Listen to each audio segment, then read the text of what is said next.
quería comentar otra actividad que tenemos programada en el colegio y esta vez es para las familias, porque sabemos y como siempre os digo es el fundamento de la educación de vuestros hijos. Sabemos que la educación de nuestros hijos, de nuestras hijas no es fácil y que muchas veces pues, no tenemos el manual de instrucciones para hacerlo debidamente. Por eso en el colegio y para ello hemos creado la Escuela de Familias. Tiene su fundamento sobre todo en las orientaciones generales que queremos dar a los padres, a las madres de los niños de 2 y 3 años.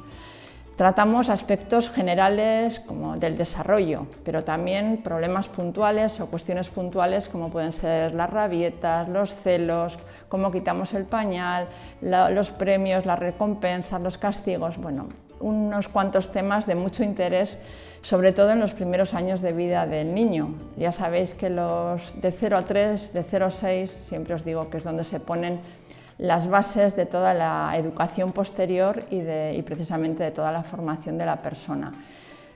Los profesionales que os van a guiar en esta escuela son personas de la educación, del mundo de la educación, pero que además tienen mucha experiencia como madres y como profesoras del colegio. Se trata de llevar a cabo una formación teórica y práctica en el colegio, en horario lectivo. Cuando vuestros hijos están en el colegio, vosotros también podéis tener oportunidad de hacer esta formación. Y bueno, tiene de bueno que aterrizaremos en todos los problemas que vosotros nos contéis y que vosotros queréis tratar.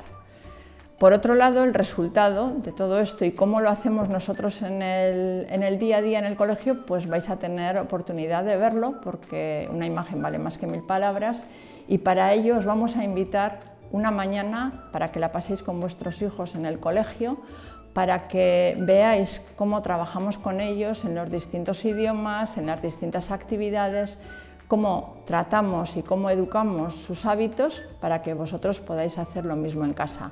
La mejor escuela de familias, desde luego, es la que une a la familia con el colegio.